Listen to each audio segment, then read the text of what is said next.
η Επανάσταση πάσχει από διάφορους μύθους. Θα προσπαθήσω, επειδή νομίζω είναι πιο ενδιαφέρον, να σας μιλήσω για αυτούς. Δηλαδή, ας πούμε, ένας μύθος και ένα ερώτημα ταυτόχρονα είναι πότε ακριβώς ξεκίνησε η Επανάσταση. Ένας άλλος μύθος είναι ότι ο Ιμπραήμ κατέστηλε την Επανάσταση. Την κατέστηλε? Η απάντηση είναι δεν την κατέστηλε, θα το δούμε. Ένας άλλος μύθος μείζων είναι το Ναβαρίνο. Στο Ναβαρίνο οφείλουμε την ανεξαρτησία μας. Λοιπόν, ξεκινάω από την αρχή. 25η Μαρτίου υπάρχει μια αμφισβήτηση από κάποιους συγκεκριμένους κύκλους που προσπαθούν, ας πούμε, να αποδομήσουν δήθεν τους εθνικούς μύθους, ότι δεν έγινε το παρασκευαστικό στην Αγία Λαύρα. Λοιπόν, η πραγματικότητα είναι η εξής. Η Φιλική Εταιρεία έχει συσταθεί από το 1814. Το 1818 μεταφέρει στην Οδυσσό. Το 1818 μεταφέρει την έδρα της στην Κωνσταντινούπολη, αρχίζει μια ραγδαία ανάπτυξη και ένα πρόσωπο το οποίο μοιείται αργά στη Φιλική Εταιρεία, ο Παπαφλέσας, Γρηγόριος Δικαίος κατά κόσμον, είναι ο άνθρωπος που θα επισπεύσει, θα εκβιάσει την έκρηξη της Επανάστασης, πείθοντας, ας πούμε, πιέζοντας, απειλώντας, εκβιάζοντας, και κατορθώντας τελικά να οδηγήσει τα πράγματα στην έκρηξη της Επανάστασης το Μάρτιο του 1921. Λοιπόν, η απόφαση για την Επανάσταση λαμβάνεται στην Οδυσσό το Οκτώβριο του 1820. Λίγοι ξέρουν ότι τον Οκτώβριο του 1820 στην Οδυσσό ορίστηκε ως μυστική ημερομηνία έκρηξης της Επανάστασης ο Ευαγγελισμός της επόμενης χρονιάς. Την εποχή εκείνη οι άνθρωποι δεν είχαν ημερολόγια. Λειτουργούσαν με το εορτολόγιο. Έλεγαν, ξέρω εγώ, θα κάνουμε αυτό θα πραγματοποιήσουμε αυτή μας την απόφαση, ξέρω εγώ, τα Χριστούγεννα, της Παναγίας. Έτσι. Άρα λοιπόν αποφασίζουν ότι η Επανάσταση θα ξεκινήσει του Ευαγγελισμού 25 Μαρτίου δηλαδή του 1821, διότι η 25η Μαρτίου είναι πλέον, μπαίνουμε στην Άνοιξη και αρχίζει να είναι πρόσφορο το κλίμα και οι καιρικές συνθήκες για να πραγματοποιηθεί ένα επαναστατικό κείμενο, το οποίο δεν μπορεί να γίνει μες στο χειμώνα. Έτσι. Επίσης πρέπει να μην συμπίπτει με αγροτικές εργασίες. Λοιπόν, έρχεται ο Παπαφλέσας αμέσως μετά και άλλοι απόστολοι της Φιλικής Εταιρείας, δηλαδή από τον Οκτώβριο μέχρι τον Δεκέμβριο του 1820, εμφανίζονται κυρίως στα νησιά του Δυτικού Αιγαίου, στην Πελοπόννησο και στη Στερεά, οι λεγόμενοι απόστολοι της Φιλικής Εταιρείας. Ο Φωτάκος έρχεται τέλος Οκτωβρίου να μεταφέρει το μήνυμα του Ευαγγελισμού, ότι του Ευαγγελισμού θα γίνει η Επανάσταση. Λέω λοιπόν ότι η απόφαση μεταφέρεται στην Ελλάδα τους τελευταίους 2 μήνες του 1820. Είναι η εποχή που ο Σουλτάνος Μαχμούτ ο δεύτερος λαμβάνει πληροφορίες από διάφορους κατασκόπους και δίκτυα πληροφοριών που είχε η Οθωμανική κυβέρνηση ότι κάτι μαγειρεύεται. Αυτό που μαγειρεύεται δεν μαγειρεύεται μόνο στην Πελοπόννησο, μαγειρεύεται και στη Ρούμελη, μαγειρεύεται και στην Κρήτη και στα νησιά και στη Θεσσαλία και στη Μακεδονία και στη Θράκη ακόμα. Βεβαίως η Θράκη είναι ένα μέρος το οποίο βρίσκεται πολύ κοντά στην Κωνσταντινούπολη και γι' αυτό δεν μπόρεσε να εδραιωθεί εκεί η Επανάσταση, αλλά θέλω να πω ότι είναι μια πανελλήνια, ας πούμε, διαδικασία κυοφορίας. Ο Σουλτάνος λοιπόν αποστέλει στην Πελοπόννησο ως διοικητή στρατιωτικό Πασά δηλαδή της Πελοποννήσου, Μόρα Βαλεσί λεγόταν ο τίτλος, τον Χουρσίτ. Ο Χουρσίτ έχει διατελέσει μεγάλος βεζίρης, δηλαδή πρωθυπουργός, έχει καταστήλει τις επαναστάσεις στη Σερβία και στην Ιεμένη, είναι ο καλύτερος αξιωματικός που διαθέτει η Οθωμανική Αυτοκρατορία και αποστέλλεται στο Μοριά για να λειτουργήσει προληπτικά. Μόλις όμως φτάνει στην Πελοπόννησο με τα χαρέμια του και τη συνοδεία του και πολύ στρατό, ρωτάει τους προκρίτους, τους Έλληνες προκρίτους Πελοποννήσου, εάν υπάρχει, ας πούμε, κάποια επαναστατική συνωμοσία. Και αυτοί του απαντούν ότι είναι ο Αλή Πασάς που διασπείρει αυτές τις ειδήσεις για να σε αποπροσανατολίσει. Εξαπατημένος έντεχνα από τους Πελοποννησίους προκρίτους, οι οποίοι όλοι είναι μοιημένοι στη Φιλική Εταιρεία, ο Χουρσίτ αποχωρεί, πηγαίνει στα Ιωάννινα όπου ο προορισμός του είναι να εξοντώσει τον Αλή Πασά, κάτι που το έκανε αρχές του 1822 τελικά, και αφήνει στο πόδι του στην Τρίπολη τον αναπληρωτή του, τον Καϊμακάμι δηλαδή, το Μεχμέτ Σελίχ. Ο Μεχμέτ Σελίχ είναι ο τοπικός Οθωμανός διοικητής, ο οποίος θα αντιμετωπίσει την έκρηξη της Ελληνικής Επανάστασης. Λοιπόν, Δεκέμβριο του 1820 αποβιβάζεται στην Πελοπόννησο ο Παπαφλέσσας, ο οποίος διάπειρος προσπαθεί να ξεσηκώσει τους πάντες να επαναστατήσουν. Τέλος Ιανουαρίου συναντάει στο σημερινό Αίγυο, στη Βοστίτσα δηλαδή, σε ένα μοναστήρι συναντάει την δημογεροντία της Βόρειας Πελοποννήσου, τα μεγάλα τζάκια της εποχής, δηλαδή το Ζαΐμι, το Φωτίλα, το Σισίνι. Προσπαθεί να τους, γίνεται μια δραματική συζήτηση όπου προσπαθεί να τους πείσει ότι έχει φτάσει η ώρα της Επανάστασης. Αυτοί φοβούνται, διστάζουν, είναι φιλικοί όλοι αυτοί, αλλά παρά τα αυτά φοβούνται διότι θυμούνται τα ορλοφικά του 1770, όταν μια επανάσταση μεγάλης κλίμακας καταπνίγηκε στο αίμα. Έχουν, ας πούμε, ανασφάλεια, ερωτήματα. Ο παλαιόν πατρόν Γερμανός, ο οποίος προεδρεύει στη σύσκεψη της Βοστίτσας, θέτει ερωτήματα. Ποια θα είναι η στάση της Ρωσίας, ποια θα είναι η στάση της Ευρώπης, έχουμε χρήματα, έχουμε πολεμοφόδια. Τελικώς, μετά από 4 δραματικές μέρες συζήτησης, πείθει ο Παπαφλέσσας τους βορειοπελοποννήσιους προκρίτους να προσχωρήσουν στην Επανάσταση. Ιανουάριο του 1821, τώρα σας εξηγώ ακριβώς πώς και πότε ξεκινάει η Επανάσταση για να λύσουμε αυτό το διερώτημα. Τον Ιανουάριο του 1821 αποβιβάζεται στο Ήτυλο ο Θεόδωρος Κολοκοτρώνης, ο άνθρωπος τον οποίο οφείλουμε την ελευθερία μας. Ο Κολοκοτρώνης φιλοξενείται στον πύργο του Μούρτζινου. Ο Μούρτζινος είναι ο άρχοντας, ας πούμε, της Μάνης, ο ισχυρότερος άρχοντας της Μάνης. Εκεί προσκαλείται ο Πετρόμπεης, που είναι ο διορισμένος από τους Τούρκους ηγεμόνας της Μάνης, και ο Πετρόμπεης μοιείται από τον Κολοκοτρώνη στη φιλική εταιρεία και προσχωρεί, ας πούμε, στο σχέδιο της Επανάστασης. Αυτά τα δύο γεγονότα, η Βοστίτσα και τον Ιανουάριο, τέλος Ιανουαρίου, και η συνάντηση του Κολοκοτρώνη με τον Πετρόμπεη, τελικώς είναι αυτά που οδηγούν στην έκρηξη του επαναστατικού, ας πούμε, κινήματος λίγο αργότερα. Το Φεβρουάριο έχουμε διάφορες τοπικές, ας πούμε, αν θέλετε, επιθέσεις εναντίον Τούρκων ταχυδρόμων, φοροεισπρακτόρων, δολοφονείται ένας φοροεισπράκτορας ο οποίος μεταφέρει τη φόρο. Γίνονται, δηλαδή, διάφορες τέτοιες ενέργειες που οι Τούρκοι τις θεωρούν κατά κάποιο τρόπο τρομοκρατικές ενέργειες, θα λέγαμε σήμερα. Και τελικώς φτάνουμε στην Αγία Λαύρα. Λοιπόν, για την Αγία Λαύρα θέλω να σας πω ότι είναι ένα μεγάλο ζήτημα η Αγία Λαύρα. Τι γίνεται στην Αγία Λαύρα? Η μόνη λοιπόν μαρτυρία που έχουμε είναι από την εφημερίδα Constitutionnel, ο Συνταγματικός. Είναι μια γαλλική εφημερίδα της εποχής, δημοκρατική εφημερίδα, η οποία δημοσιεύει στις 20 Ιουνίου το 1821 ανταπόκριση από την Ελλάδα ότι στις 21 Μαρτίου στην Αγία Λαύρα ο δεσπότης παλαιών πατρών Γερμανός εξέδωσε προκήρυξη και κάλεσε τους Έλληνες να απελευθερώσουν τα Καλάβρητα και την Πάτρα. Είναι η μόνη μαρτυρία που υπάρχει. Βεβαίως το περιστατικό της Αγίας Λαύρας το αναφέρουν όλοι οι Έλληνες και οι περισσότεροι ξένοι ιστορικοί της Επανάστασης, καταγεγραμμένο, χωρίς όμως να είναι συγκεκριμένη ημερομηνία. Φαίνεται λοιπόν ότι αυτό που έγινε στην Αγία Λαύρα έγινε στις 21 Μαρτίου και ακριβώς μετά, 22 Μαρτίου, απελευθερώνονται τα Καλάβρητα, που είναι δίπλα στην Αγία Λαύρα. Άρα φαίνεται λοιπόν ότι η πραγματικότητα είναι ότι η Αγία Λαύρα έγινε στις 21 Μαρτίου. Πριν όμως την Αγία Λαύρα, στις 17 Μαρτίου, ξεκινάει ο Κολοκοτρώνης με τον Πετρόμπεη και σώμα μανιατών πολεμιστών από την Αρεόπολη. Οι μανιάτες, ας πούμε, επέρονται ότι από εκεί ξεκίνησε η Επανάσταση και πράγματι, επομένως 17 Μαρτίου λοιπόν ξεκινάει ο Κολοκοτρώνης με τον Πετρόμπεη και στις 21 μπαίνουν στην Καλαμάτα και την απελευθερώνουν. 22 απελευθερώνονται τα Καλάβρητα. Άρα η Επανάσταση έχει ξεκινήσει πλέον. Από εκεί και πέρα, μετά την Καλαμάτα και τα Καλάβρητα, συμβαίνουν, ας πούμε, γενικεύεται η Επανάσταση στην Κρήτη, στα νησιά, στην Πελοπόννησο, στη Στερεά Ελλάδα, στη Θεσσαλία, στη Μακεδονία, στη Θράκη, στα νησιά κτλ.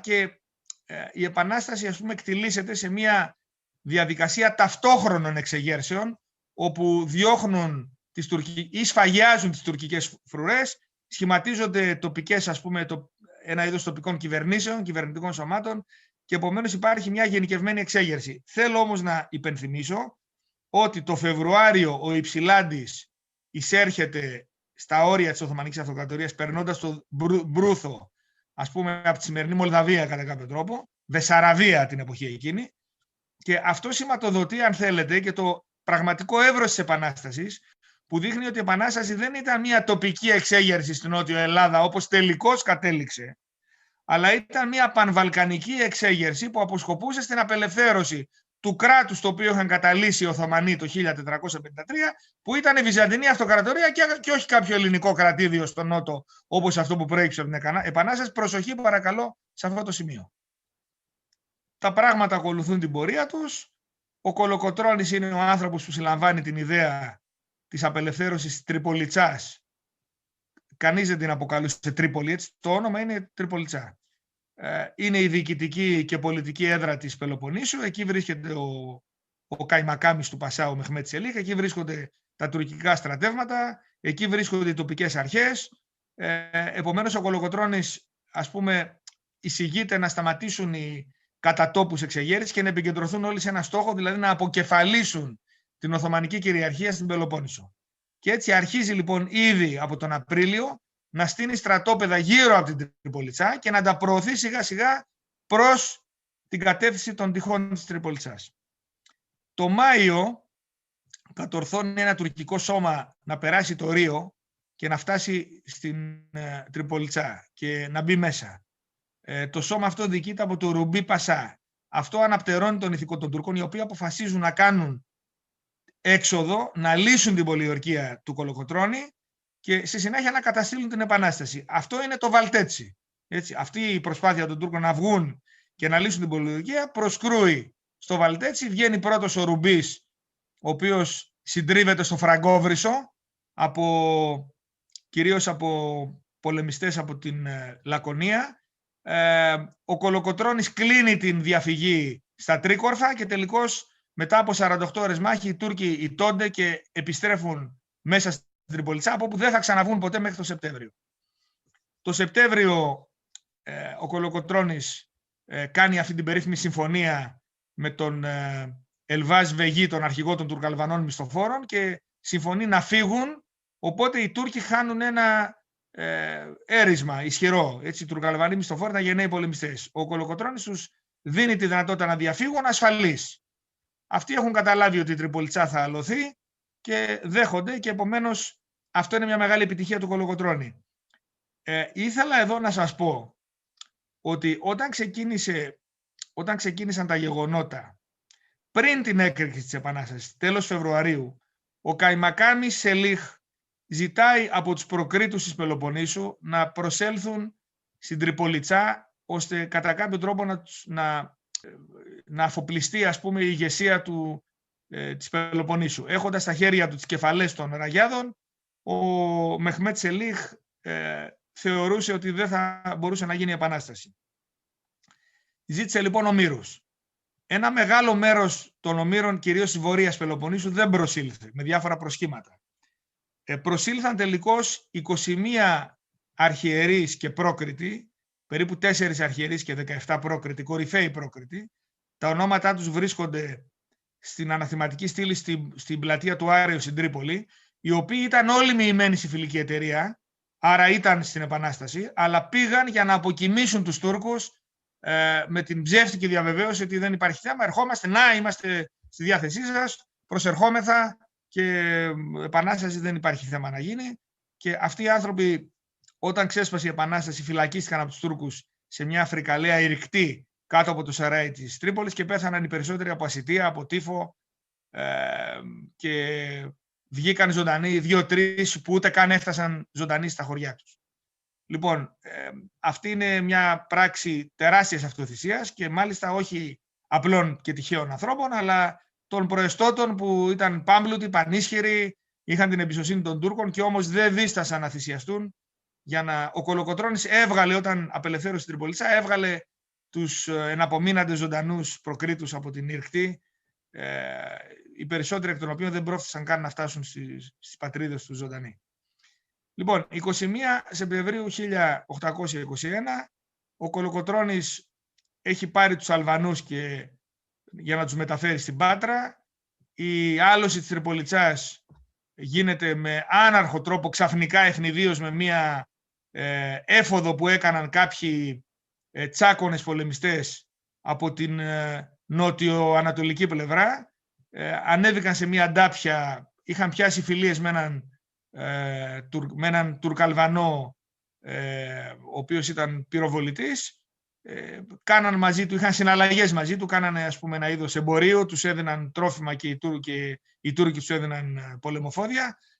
Τους ζήτησαν να τους ανεβάσει επάνω να δουν, και ο ένας λεγόταν Δούνιας και ο άλλος Αβραντίνης. Ήταν ο ένας Ιδραίος και ο άλλος ήταν Τσάκωνας. Ανέβηκαν πάνω, έδεσαν τον Τούρκο πυροβολητή και συνέχεια έστρεψαν το κανόνι στο εσωτερικό της Τριπολιτσάς, άρχισαν να βομβαρδίζουν στο Σαράι. Στο Σαράι συνεδρίαζαν οι Τούρκοι για να αποφασίσουν τι θα κάνουν, διότι είχαν διχαστεί οι Τούρκοι σε δύο μερίδες. Οι ντόπιοι Τούρκοι της Πελοποννήσου, οι γερλίδες οι λεγόμενοι, ήθελαν συμβιβασμό με τους Έλληνες, να παραδοθούν και να φύγουν. Οι κονιάριδες, δηλαδή οι Ασιάτες Τούρκοι, ήταν αδιάλακτοι, δεν είχαν, θα λέγανε, κανένα συμβιβασμό. Την ώρα λοιπόν που διαφωνούσαν, άρχισαν να πυροβολούν οι Έλληνες μέσα στο Σαράι, επικράτησε πανικός. Στη συνέχεια οι Έλληνες σχημάτισαν πυραμίδα, ο ένας πάνω στον άλλον, πήδηξαν μέσα, ανοίξαν τη μεγάλη πύλη του Αναπλιού, την πόρτα, και έγινε άναρχα η εισβολή των Ελλήνων. Του κολοκοτρώνει οι απόντες, εξελίχθηκε η εισβολή σε μια φρικαλαία σφαγή των Τούρκων.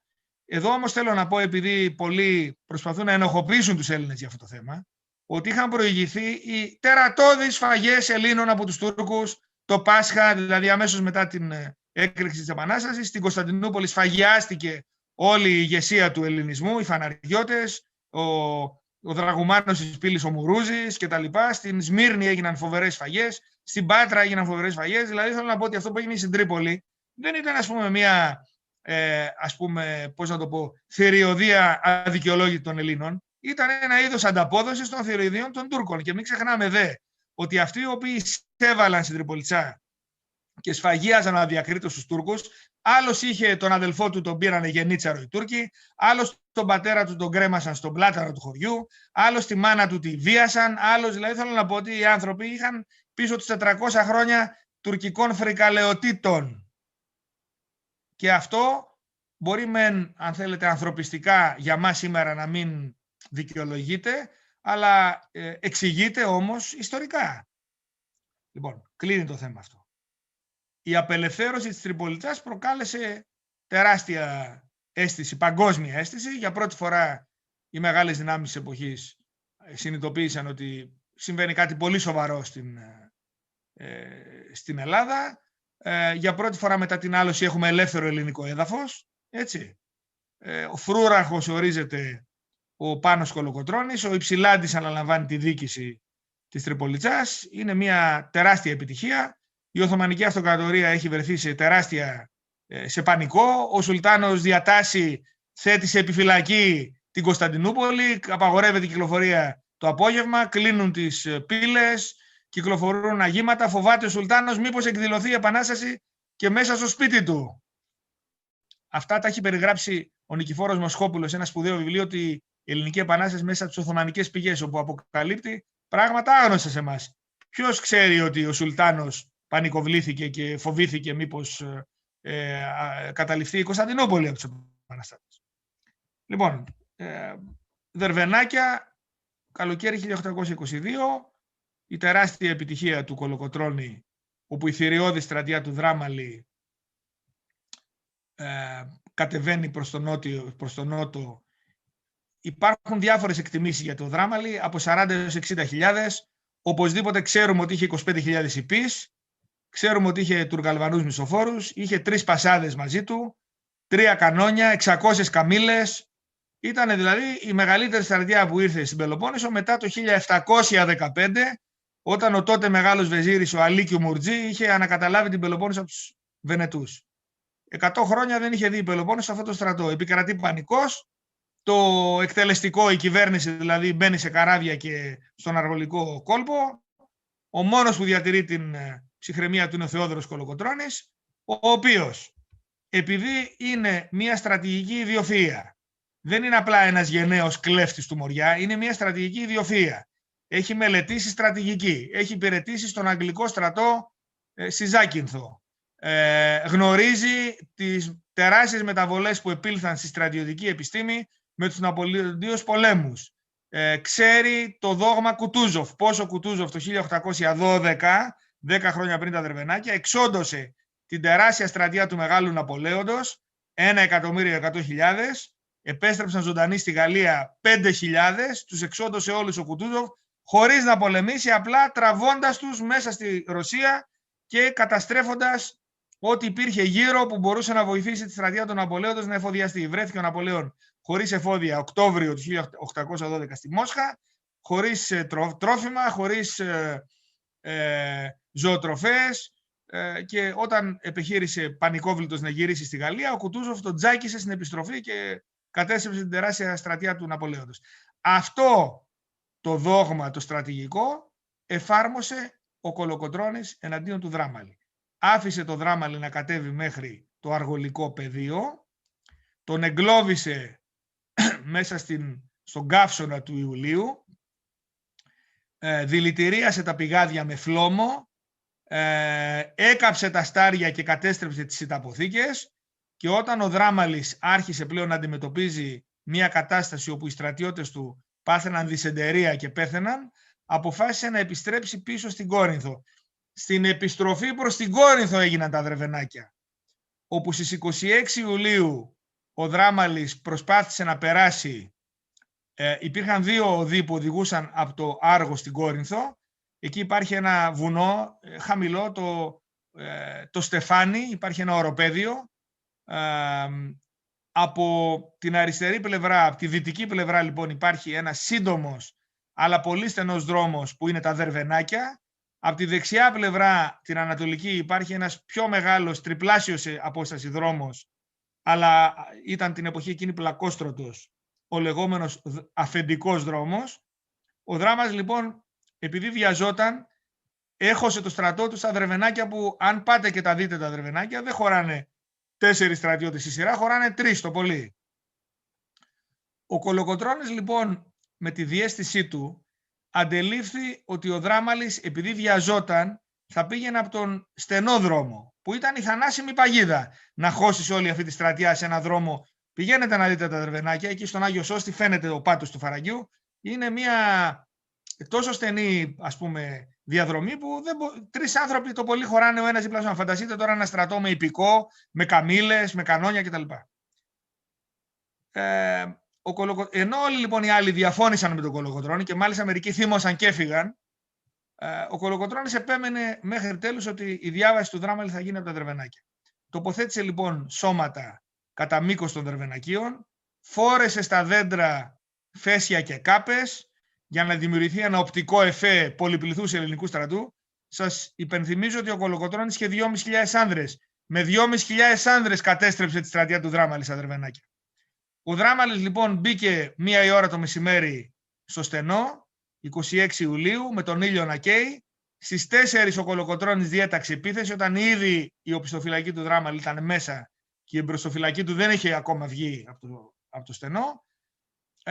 Και αρχίζει λοιπόν η επίθεση, όπου μετά από λίγο η μάχη εξελίσσεται σε γενικευμένη σφαγή των Τούρκων.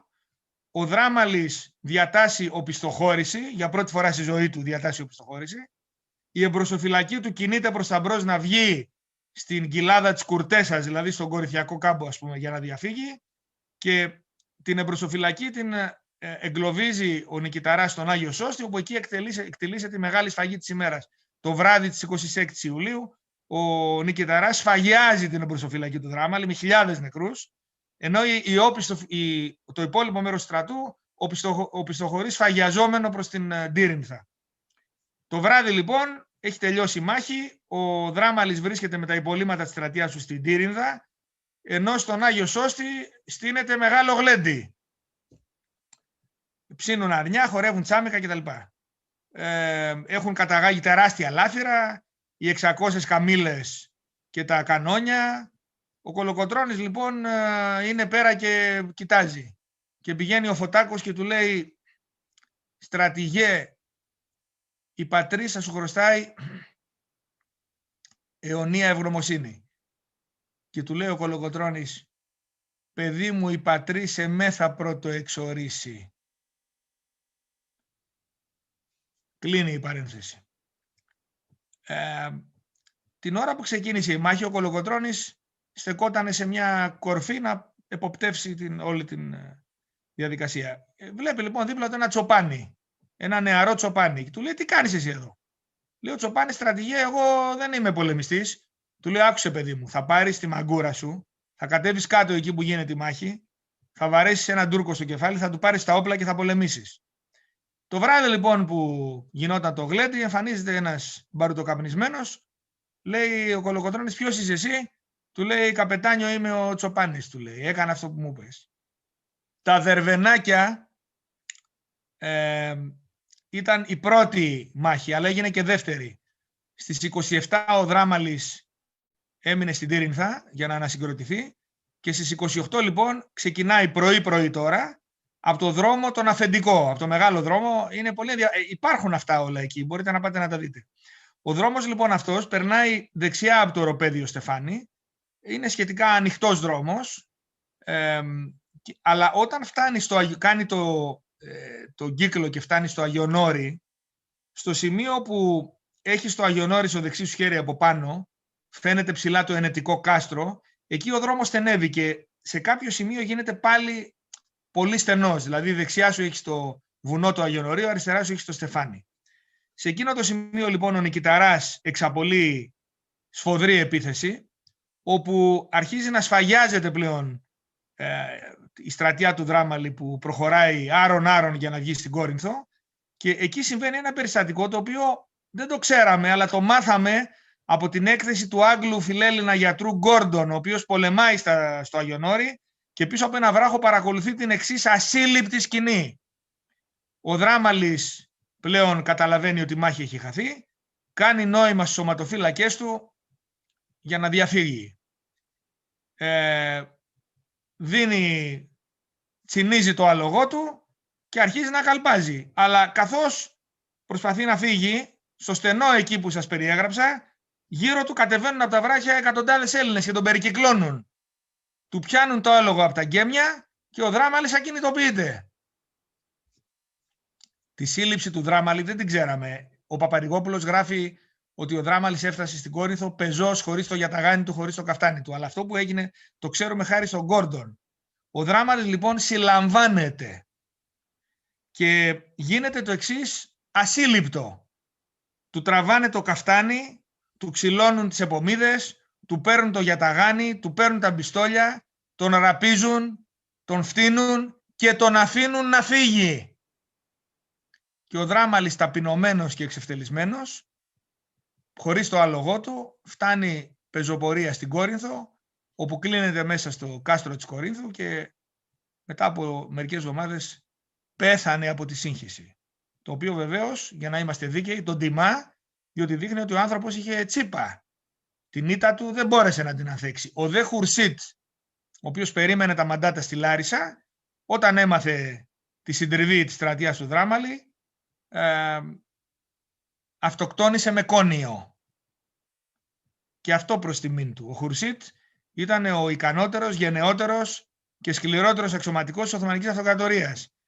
Διάφοροι γελοί που προσπαθούν να προωθήσουν την άποψη ότι ο Σουλτάνος έστειλε για να καταπτύξουν την Επανάσταση διάφορους στρατηγούς οι οποίοι ήταν άχρηστοι, είναι θεωρία απολύτως ύποπτη. Το άνθος της Οθωμανικής Αυτοκρατορίας εστάλει στην Ελλάδα και εξοντώθηκε. Ο Κιουταχής, μέγας στρατηγός, ο Μέρ Βριώνης, πολύ σκληρός και ικανός, και με κορυφαίος βέβαια τον Δράμαλη, τον Τοπάλ Οσμάν, τον οποίον ο Φλέσας τον έκοψε με τα χέρια του κομμάτια στο Αγιονόρι, και ο ίδιος ο Δράμαλης και ο Χουρσίτ. Λοιπόν, αυτό που συνέβη στις 26 και 28 Ιουλίου ήταν, αν θέλετε, μια συντριβή στη ραχοκοκαλιά της Οθωμανικής Αυτοκρατορίας. Δηλαδή, από τότε οι Τούρκοι δεν ξανά στείλαν ποτέ στην Ελλάδα στρατεύματα. Ποτέ. Αλλά ταυτόχρονα αυτό που συνέβη στη θάλασσα τις ίδιες μέρες είναι το εξής, ότι ο Σουλτάνος έστειλε την αρμάδα με τον Καπουδάν Πασά, δηλαδή τον αρχινάβαρχο της Οθωμανικής Αυτοκρατορίας, να φτάσει και να αποβιβάσει στην Πελοπόννησο στρατεύματα για να ενωθούν με το Δράμαλι. Αυτό λοιπόν, αν είχε επιτύχει, πράγματι η Επανάσταση μπορεί να μην είχε την ίδια επιτυχία, αλλά αυτό προσέκρουσε στη λυσαλέα αντίσταση του Τρινήσιου στόλου, δηλαδή Ψαριανών, Ιδραίων και Σπετσιωτών, οι οποίοι στο στενό μεταξύ της Πέτσας και της Ερμιώνης κατανίκησαν την τουρκική αρμάδα, την εγκλώβησαν για εβδομάδες, προσπαθούσε να φτάσει την Πελοπόννησο και να αποβιβάσει στρατεύματα και δεν μπορούσε, και τελικώς του Σταυρού 14 Σεπτεμβρίου ο αρχινάβαρχος διέταξε οπισθοχώρηση και η αρμάδα επέστρεψε στον Άψαθμο, όπου ο Σουλτάνος αποκεφάλισε τον Καπουδάν Πασά, και αυτό ήταν, αν θέλετε, και το τέλος των τουρκικών προσπαθειών να στείλουν στρατεύματα μέσω της αρμάδας στην Πελοπόννησο. Άρα λοιπόν με τα Δερβενάκια και την ναυμαχία των Σπετσών, την αρμάτα όπως εορτάζεται στις Πέτσες, κατά κάποιο τρόπο η Επανάσταση διασώζεται και στεγανοποιείται. Από εκεί και πέρα οι Τούρκοι δεν θα επιχειρήσουν ξανά να στείλουν στρατεύματα κάτω από τη Ρούμελη. Έτσι. Μέχρι να έρθει ο Ιμπραήμ η Επανάσταση είναι ασφαλής. Και από εκεί και πέρα αρχίζουν οι απελευθερώσεις στο Ναύπλιο, έτσι, κτλ. Θέλω να αναφέρω ένα περιστατικό το οποίο δείχνει ακριβώς, αν θέλετε, το νόημα της Επανάστασης. Μετά τα Δερβενάκια ακολουθεί το Ναύπλιο.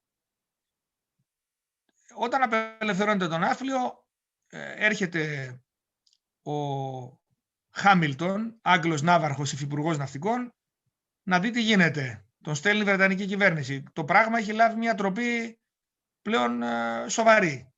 Συναντάει λοιπόν τον Κολοκοτρώνη στο Ναύπλιο, λοιπόν, να κάθεται σε ένα βαρέλι από μπαρούτι.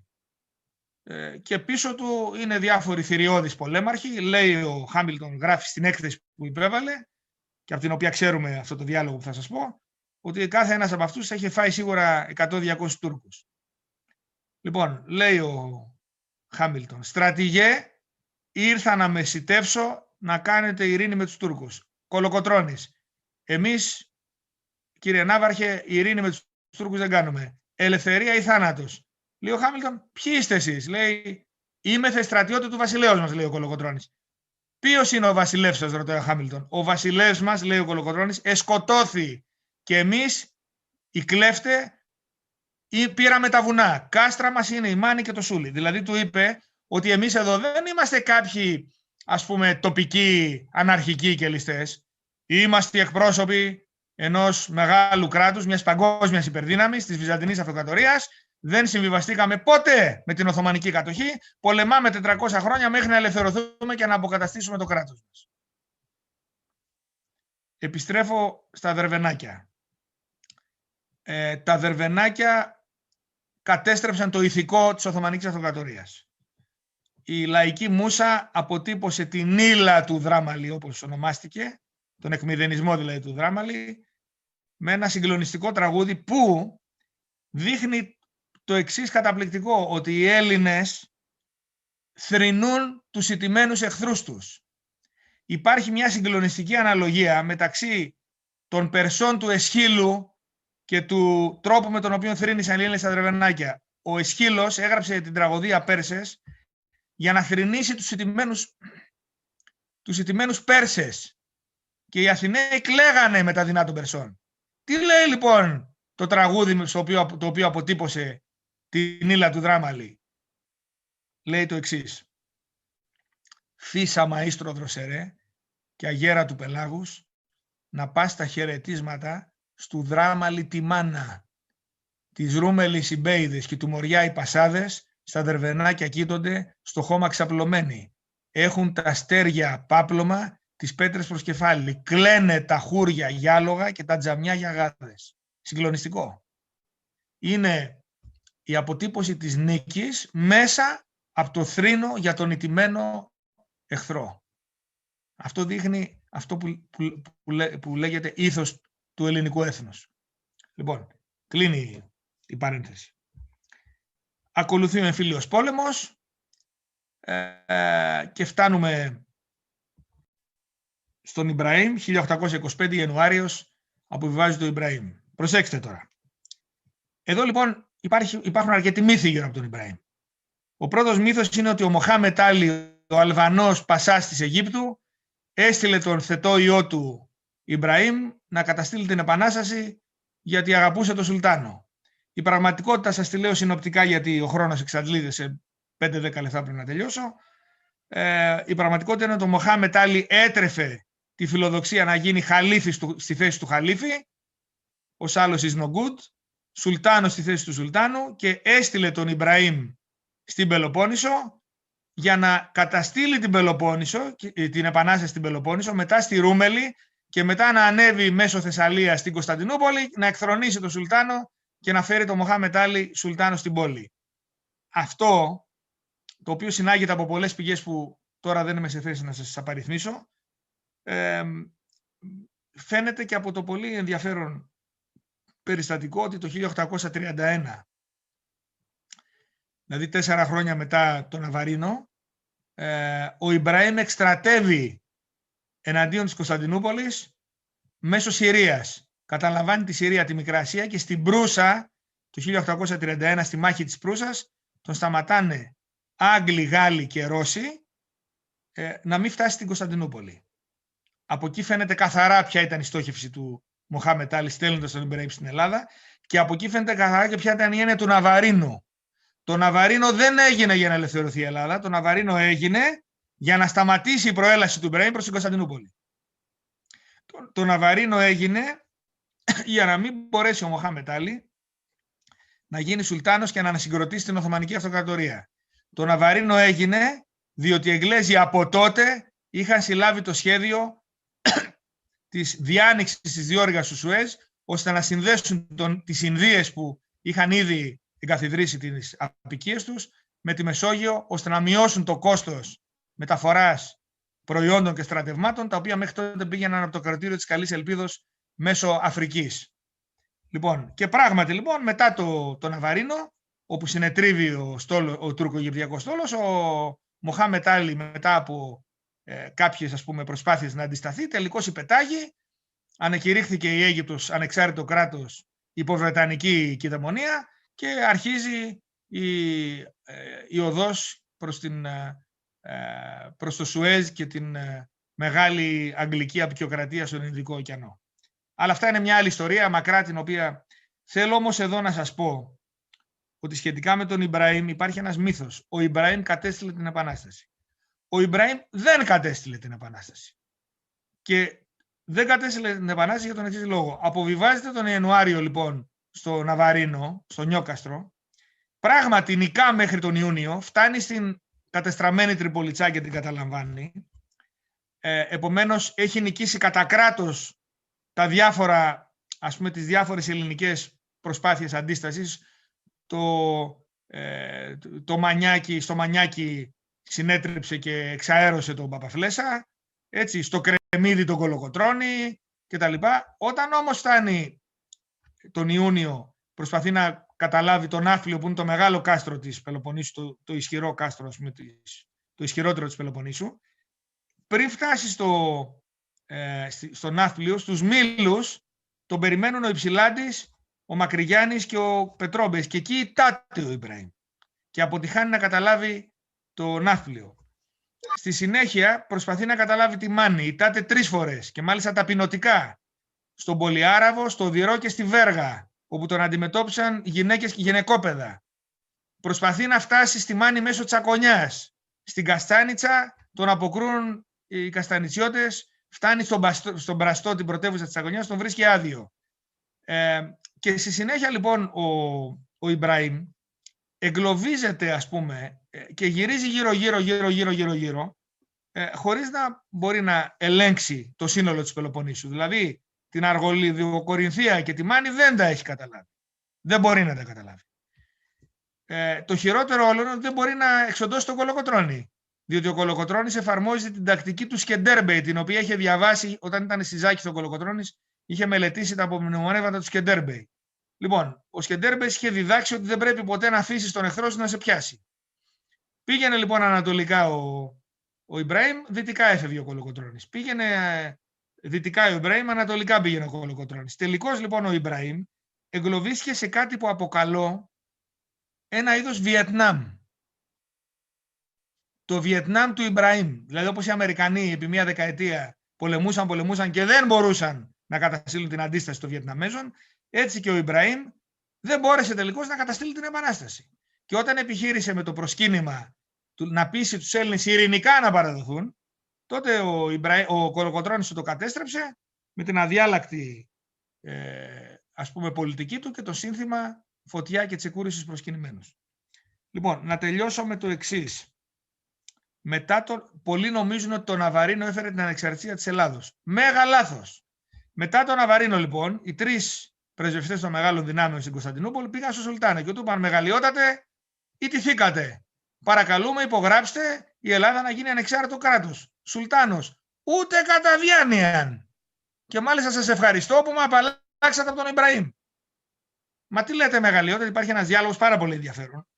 Ξέρουμε το διάλογο, έχει σωθεί. Το αποτέλεσμα είναι η πλήρης άρνηση του Σουλτάνου να συνενέσει στην ανεξαρτησία της Ελλάδος παρά την ήττα στο Ναβαρίνο. Το 1828, το Φεβρουάριο, εισβάλλει ο Τσάρος ο ίδιος, επικεφαλής θηριώδου στρατεύματος, στην Οθωμανική Αυτοκρατορία. Τα στρατεύματά του το 29 τον Οκτώβριο φτάνουν στην Αδριανούπολη, δηλαδή λίγα χιλιόμετρα έξω από την Κωνσταντινούπολη. Και μόνο όταν φτάνουν τον Οκτώβριο του 29 τα στρατεύματα τα ρώσικα στην Αδριανούπολη, ο Σουλτάνος, έντρομος ότι καταλαμβάνεται σε λίγο θα καταλυθεί το κράτος του, υπογράφει τη συνθήκη της Ανδριανουπόλεως, με την οποία δέχεται καταρχήν την ανεξαρτησία της Ελλάδος. Και από τη συνθήκη της Ανδριανουπόλεως τον Οκτώβριο του 29 φτάνουμε το Φεβρουάριο του 30 στη συνθήκη του Λονδίνου, όπου πλέον υπογράφεται η ανεξαρτησία της Ελλάδος και ιδρύεται το ελληνικό κράτος. Όταν ήρθε ο Καποδίστριας στην Ελλάδα το τέλος του 27, με αρχές 28, ακόμα είναι ο Ιμπραήμ στην Ελλάδα. Έχει ιτηθεί στον Ναβαρίνο, δεν έχει φύγει. Δηλαδή ο Καποδίστριας παραλαμβάνει μια περιοχή που δεν έχει ακόμα ανεξαρτητοποιηθεί. Μόνο μετά την εισβολή των Ρώσων στη Θράκη και την προέλασή τους μέχρι την Ανδριανούπολη, ο Σουλτάνος κάμπτεται και υπογράφει τελικώς τη συνθήκη της Ανδριανούπολης και τελικώς τη συνθήκη του Λονδίνου του 1830. Ελπίζω να διαφώτισα κάποιες πλευρές της Επανάστασης που είναι ένα τεράστιο θέμα. Θέλω να σας πω, αφού σας ευχαριστήσω θερμά για την προσοχή σας, να σας πω ότι σήμερα 200 χρόνια μετά την Επανάσταση ένα μέρος του πανεπιστημιακού και πολιτικού και ακαδημαϊκού και κοινωνικού κατεστημένου της σημερινής Ελλάδας έχει εξαπολύσει μια τεράστια επίθεση εναντίον της Επανάστασης, μια επίθεση με σκοπό την αποδόμηση του μηνύματος του 21. Κατά τη γνώμη μου αυτό δεν είναι καθόλου αθώο, σχετίζεται άμεσα με την κατάσταση και τις προοπτικές των ελληνοτουρκικών σχέσεων σήμερα